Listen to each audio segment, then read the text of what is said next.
Welcome to ask MBA। Now guys, मुझे पता है कि कैट का रिजल्ट अभी तक आया नहीं है और मुझे ये भी पता है, ऑफ कोर्स ये बोलने वाली बात नहीं है कि कैट एग्जामिनेशन का क्या आउटकम आएगा। That no one nose.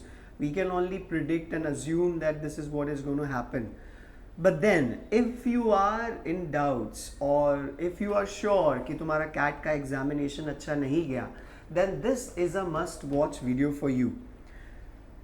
Guys, एक सिंपल सी चीज़ है कि आज के इस वीडियो में मैं आपको कोई तसल्ली नहीं देने वाला, ना ही मैं आपको कोई सजेशन देने वाला हूँ that you should do this, you should do that, but I will tell you what I would have done if I would have not got a decent score और if my preparation was not up to the mark, or maybe the attempt of CAT didn't go the way I anticipated it to go for myself। मतलब मेरा CAT का paper कैसा गया, क्या गया, तो उसके ऊपर चर्चा हम करेंगे।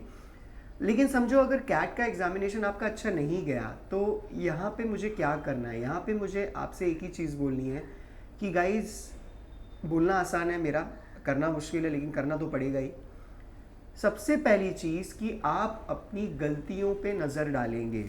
मतलब क्या पता आप कोई जॉब कर रहे थे जिसने आपका टाइम कंज्यूम कर लिया, क्या पता आप कोई ऐसे टॉक्सिक रिलेशनशिप में थे जिसकी वजह से आपका अटेम्प्ट ख़राब हो गया, क्या पता आपने एग्ज़ाम पे फोकस नहीं किया फॉर सम रीज़न जिसकी वजह से आपका अटेम्प्ट ख़राब गया। So you need to rectify those errors. Maybe आप कैट एग्जामिनेशन वापस से दोगे, मे बी आप कोई और एग्जामिनेशन दोगे या नहीं दोगे, वो बात की बात है।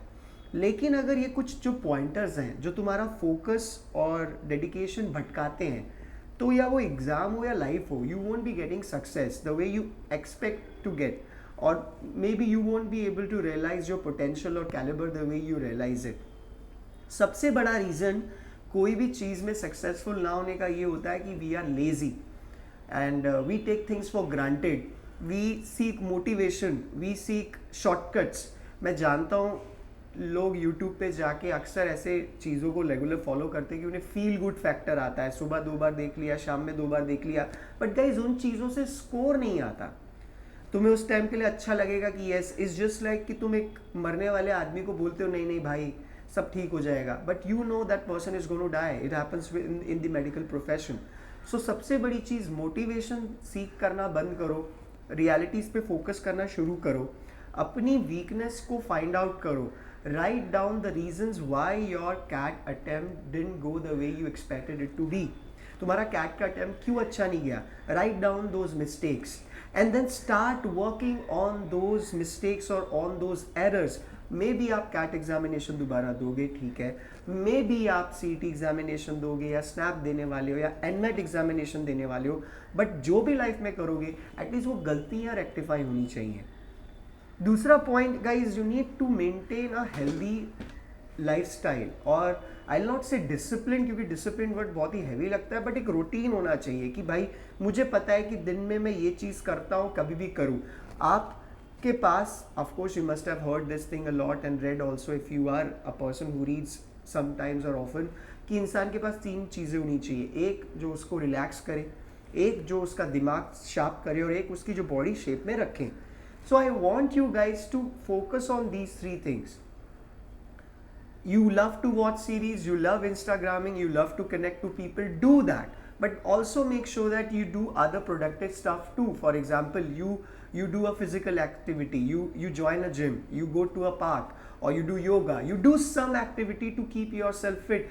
कुछ नहीं हो सकता यार, स्पोर्ट्स शूज पहनो, जॉग कर लो, वॉक कर लो, घर के आसपास कोई ना कोई एरिया ढूंढो, रीड करने की हैबिट डालो, कचरा पट्टी कम खाओ, पैसे भी बचेंगे, शरीर भी सही रहेगा। दवाई खाने, अभी जबान को सेटिस्फाई करके फिर दवाई खाने से अच्छा है अभी जबान को कंट्रोल कर लो और दवाई ना खाओ। Do that thing, find a hobby for your self, a constructive hobby, and अपनी गलतियों पे फोकस करो। और सबसे बड़ी चीज़ है गाइज, डरना बंद कर दो। One of the main reason why people do not score good in CAT examination because they are scared a lot। उनको इतना डर बैठा होता है कैट एग्जामिनेशन से, और इतना कुछ सुन लिया होता है कि उनको लगता है कि कैट एग्जामिनेशन में कुछ हो ही नहीं सकता। और कैट एग्जामिनेशन देने के बाद उन्हें रियलाइज़ होता है कि काश वो कम डरे होते, या उन्होंने अगर पैनिक नहीं किया होता तो their performance would have been better. क्या पता उन लोगों ने थोड़ा भी ध्यान दे लिया होता तो हो जाता। find a person who can literally push you in the right direction. मतलब तुम्हें वो बताए जो तुम्हें करना है, वो तुम्हें वो ना बताए जो तुम करना चाहते हो. तुम वो सुनो जो तुम्हें सुनना चाहिए, ना कि वो जो तुम सुनना चाहते हो. ये एक बेसिक सा डिफरेंस है. And of course there are going to be many colleges who still might be considering you as a candidate if you still want to do MBA. उसके ऊपर मैं videos बनाता रहूँगा, and of course we all faculties at Ask MBA will keep on making videos about it. But then as an MBA aspirant, अगर आपका कोई examination अच्छा नहीं गया, these are the pointers you need to pay attention to. सारे problem आपके sort out होते हैं अगर आप लिखते हैं. If you write what went wrong, what are the reasons, and also plan of action to rectify them.